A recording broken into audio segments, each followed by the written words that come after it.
So Paul Bates here with a WW3 update, and wow, what a week so far, and we're only halfway through the week, and it was probably one of the toughest weeks of my entire life. Right now, there's projections that unemployment is going to be, somewhere around, it's a 2 or 3%, somewhere around there, but it's going to jump to 10%. I don't even think that number is even manageably close. And the reason I'm going to do this video today is because I want to share with you what I did in 2008 to survive, and actually prospered in 2008. So that's what this video is about, because I think right now, if you put 2008 and 9/11 together and bundle those two things together and then magnified that by 100, that's where we're at today. And this COVID-19 is no joke. It is definitely going to hurt the economy. It's going to hurt all of us in the end. I took a 20% pay cut, and I was lucky this week. I was probably one of the luckiest guys in the world this week. Because you know what? We have 100 guys at work that don't have a job anymore. So the 15 of us left standing, 20 of us left standing, there's nobody in our warehouse and there's nobody in our shop. Our business is completely shut down, 100%. So the percentage right there is probably 80% of our workforce gone, just overnight. The entire company throughout the entire world. Yesterday, we probably laid off over 1,000 employees. So, that didn't happen in 9/11. That didn't happen in 2008. But it happened in this one. That's why I'm saying it's 100 times worse. And in this video, I'm going to go through you. I'm going to use nice round numbers. I'm going to use like $100,000 income. So if I made $100,000 Monday, now I make $80,000. So if I was over leveraged, if I had way too much debt, what do you think happens? Somebody doesn't get paid. And that's what this is all about. This war is all about that. And that's why if you're over leveraged like I was in 2008, it's not that you're not going to survive. You're going to have to do something different. You're going to have to think outside the box. You're just going to have to figure it out, because you're not going to be able to make your commitments. There's no way. It won't happen. So 2008, I had my UTV, I had my motorhome, and I had my house. I remember sitting down at that house, probably 2006. We're closing on that house, and I told the guys in there, I says, look, this is when the market was literally starting to come down. It went all the way up, and it went up to let's say that house that I was living in was $500,000. Now I'm buying it for $400,000, and they said, oh, you're buying it on the downswing. I said, still, the house is only a $200,000 house. I'm paying $400,000 for it. It's a problem. So, and I was right. I was 100% right in the end. But I didn't know that at the time. I signed the paperwork. I'm making $100K a year. The house payment wasn't a big deal, $1,700 house payment, $1,000 motorhome payment, $500 UTV payment, $300 car payment. It's all pretty easy when you're making $100K a year. Well, what we didn't realize in 2008 is I lost my job, and then Beverly was working for our brother-in-law, which was a plastic surgeon, and what blew us away was she lost her job. Like, that practice is over, and that blew our mind. So we both lost our job in 2008, and we have all of this debt. So what do? What's our next move? Well, this is what we did. And I'm not saying this is the right move for anybody, but this is what we did to survive and to prosper during those times. Now, boo-hoo. You're going to have to make some tough fucking decisions, and it's not going to be fucking easy. I can tell you that right now. But this is what we did. First thing I did is I walked in the door and I said, we don't pay another bill to anybody, period. So from that day forward, we didn't.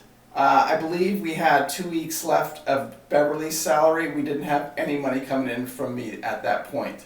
So it's a pretty easy decision. It really was. I mean, it's super easy. You have nothing to pay it with, you don't have anything. So that's a super easy decision. Now, what happened next? So I just literally, I got on the street and started hustling. It was Wheeze back then. I opened an eBay account. I went over to a friend of mine and I borrowed $2,000. And we started selling everything in these garage sales, and we noticed something. Wow, these garage sales were quite popular, and we were selling a shit ton of shit. I would have $2,000, $3,000 Saturdays doing garage sales.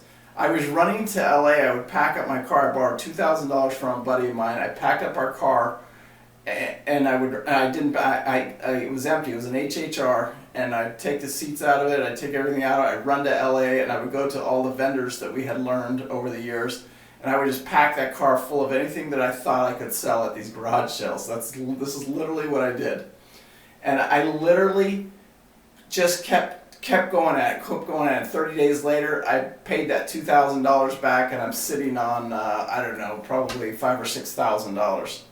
We just kept doing it for about another couple months. We haven't made a house payment. We haven't. We did make our car payment, and we made all of our utility payments. That's the only bills that we paid. Now we have unemployment coming in from Bev, and the government extended it, and it was like $400 a week, and they guaranteed that for 2 years. So we had that income coming in.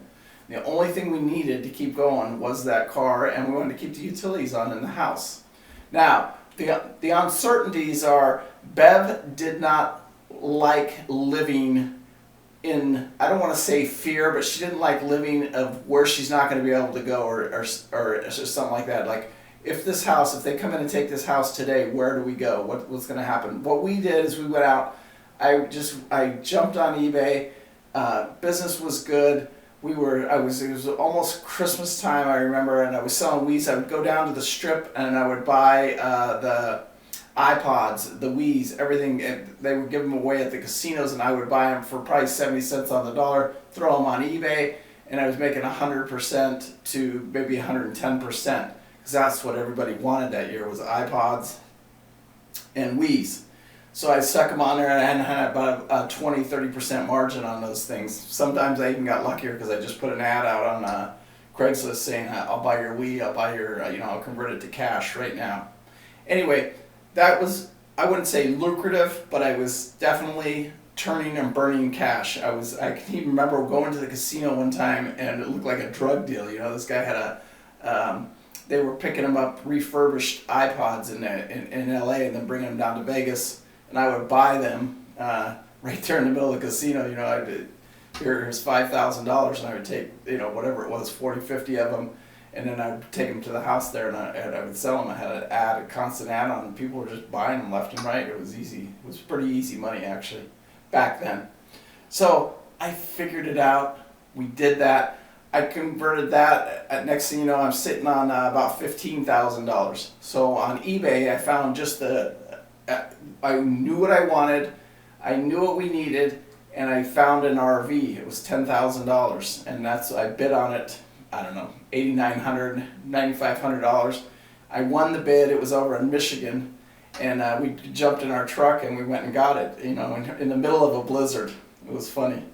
Anyway, we picked up that trailer, I put it on the side yard. I had RV parking at that house. And we just left it there and figured out what's our next plan. Our next plan is we took all of our vending, all of our skills, and we went to Yuma, and we did the market there. By the time we left that market, our RV is 100% paid for because we paid cash for it, and we probably had about $30,000 to our name. And that's after the Yuma market in cash. Now, during this time, everybody else is going out taking this government money and buying new cars. We did not do that. We saved that money. We saved it and saved it and saved it. Next thing you know, I'm actually working for the company that I'm working for now, and things got even extremely easier. Now we're sitting on about $30,000 in cash. I buy a boat down in LA. I lose this job at the company I'm working for because it was a union gig. And we go back and we go live on, I was able to pay cash for a trawler down there in California, and we lived on that trawler. And we lived on that for not quite a year. So it was just, the timing was perfect. It was probably some of the best times of our lives, believe it or not. We always look back at that time and we say, man, if I wish I could go back. I wish I had done that. I wish I had spent more time there. So, and I don't want to scare anybody. I mean, this isn't the time to be scared. This is the time to face this thing head on and deal with it. And right now, the people that are over leveraged and the country that's over leveraged, debt is going to kill everybody. We're going to go to 50%, probably even 60% unemployment here. And you don't think that's going to do something to the market? I'm going to make a prediction right now. I'm going to say that the Dow Jones Industrial Average is going to go below 10 again. And it's going to happen pretty soon. And that's a strong, strong statement. Where am I sitting right now? So going into the 2008 market, I'm dead broke and over leveraged. Going into this market, I have assets. My house is right now, it was valued at $420,000. We actually listed it before all this even started. Me and Bev said at the beginning of the year we're going to get completely 100% out of debt this year. I don't know if that's going to happen, and we're going to sell the house. And the realtor called us and said, "Hey, I want to list the house." I said, "When it gets to 420, that's when we're going to list it." He calls me, I don't know, about a month back, maybe even 2 months back, and says, "Hey, the house is at 420. You want to list it?" And I said, "Sure, let's do it." So we listed the house at 420. Monday of last week, I dropped it to 371. So we'll see what happens. If it doesn't happen, it doesn't happen. I only owe right now $189,000 on the house, and the market's going to crash. The value of this house is going to come down. It's going to come down to, I don't know, somewhere around $200,000. So you say, "Ooh, wow, that hurts." Well, yeah, if you're over leveraged in the house, it's really, really going to hurt. And the property values will come back up. But right now, our wages have gone down, I make less now than I did 20 years ago. And the pricing of houses have gone way, way, way, way, way, way, way up. So we need to even that balance down. So right now, we as a country bring in about $3 trillion a year. You guys have no idea how much money that is. That's just a shit ton of money. But we are $50 trillion in debt. And this COVID-19, it's not going to help our deficit, I can tell you that. It's not going to help keep us out of debt. This COVID-19 is just going to push us further and further and further into debt. And what does debt do to you? It's just going to crush us all. That's what right now we're witnessing the collapse of the dollar. We're witnessing the collapse of the petrodollar. We're witnessing the collapse of Western civilization as we used to know it. Now, does that mean that we're in trouble and everything, the whole world's coming to an end? No, it doesn't. We'll be all right, and we'll get through this thing, but it's going to be a different world on the other end of it, I can tell you that right now. I'm sitting on a buttload of cash, and I'm just going to sit here, and I've got my marks, and I'm buying too. I'm literally buying certain companies right now in this depression, recession, whatever you want to call it. And is it smart? Hell, I don't know. We'll know at the other end of it. I held on to my silver, and I probably shouldn't have, man. It is tanking like the Titanic. I mean, I'm taking hits on that. Right now, I've probably lost $50,000 just in silver alone. But I'm really not worried about it. I don't need the money right now. So 3-4 years from now, it's going to come back. I'm not buying right now because I don't think we're at the bottom of it yet, but I'll add some to those positions. I won't add a lot because there's going to be so many other buying opportunities. Trust me, I know that. So anyway, my big thing with this whole thing is if you're smart, you can walk away from this whole thing and be in better financial shape than you are now. Just like it's like a cleansing, you know what I'm saying? Like, we're going to see bankruptcies go. We're going to see houses go. I mean, the banks, this COVID-19, the government can only do so much. They can only inflate so much. And it's just printing money. It's not like we have the money sitting in reserves. Just like you, as an American citizen, you should have the money sitting in reserves to get through a crisis like this. And everybody will teach you. Any financial advisor would teach you that. Anybody that teaches finances would teach you that. But we didn't do it with our government. Our government didn't do it. They just printed money. You're not allowed to print money. And that's a problem. It's a problem for me, you know? Hey, I'd love to be able to print money right now, but it's not going to happen. But that's what our U.S. government does, so just imagine that. And $50 trillion in debt. That's what this nation is right now. 50 trillion. 50 trillion. We have $3 trillion coming in, and we have to pay interest rate on $50 trillion. You can't do it. I mean, when you got to start picking between eating and paying interest rates, what happens? So then that means the banks start to collapse. Everything starts to collapse. It all starts to implode inside of itself. So we'll see what happens. I'm going to make a prediction on the market. It's going to go below 10. My buy point will probably be somewhere around, once it hits 18 and it gets to that 15 mark, I really will start going back into the market full blast. Because trying to catch the bottom of one of these things and time it and all that stuff, it's almost impossible. But again, I don't need the money right now. Even with a 20% hit on my pay, and I'm going to use this nice round number, because if I was making $100,000 now, I'm making $80,000. I can still pay my bills. Believe it or not, it's horrible. It's a big hit, you know. And if you want to use it in perspective, it's $1,500. It's my house payment. It's literally the house payment. I lost my house payment today. How am I supposed to make that house payment? Well, we cut back. We cut back on everything. Right now, I call cable, shut it down. I call Sirius Satellite Radio, shut them down. I shut every single thing down that I can right now. I did this all before the crisis, before I even knew that I just took a 20% pay cut. That stuff was already all in action. I wish I had done it 6 months earlier, but I didn't. Anyway, Paul Bates, WW3. We're gonna get through this thing. Anyway, peace out. Get your guns ready. I'm not telling you to buy anything right now. I would never say buy. You guys got to do your homework, do your due diligence, but start thinking about the crypto. Start thinking about those Robinhood accounts, because it's going to come a time when you're going to have the money and you're going to be able to put some money into the market in just small amounts, just here, there,